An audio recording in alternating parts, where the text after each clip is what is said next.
Have you ever walked around Missoula and wondered how an out-of-place building got to be the place it is in? Huh. Well, this is largely because of zoning.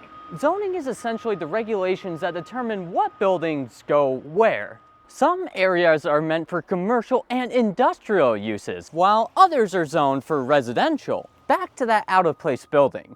It could have gotten there because Missoula currently has 80 different zoning districts, although it started with 4, which has led to a patchwork of neighborhood characteristics. The City of Missoula is now looking to streamline and simplify its zoning districts, however, in accordance with the land use plan they passed last year. To find out what a new zoning code could mean for the city and its growth, I spoke to the senior planner for the City of Missoula, Emily Gluckin. Nice to see you again. Good to see you too. Planning is kind of a big puzzle, and there's a reason why a lot of planners were really into like The Sims and City Skyline. Putting together that big puzzle is largely informed by the city's new land use plan, which designates different parts of the city into areas from high-density residential to low-density agricultural.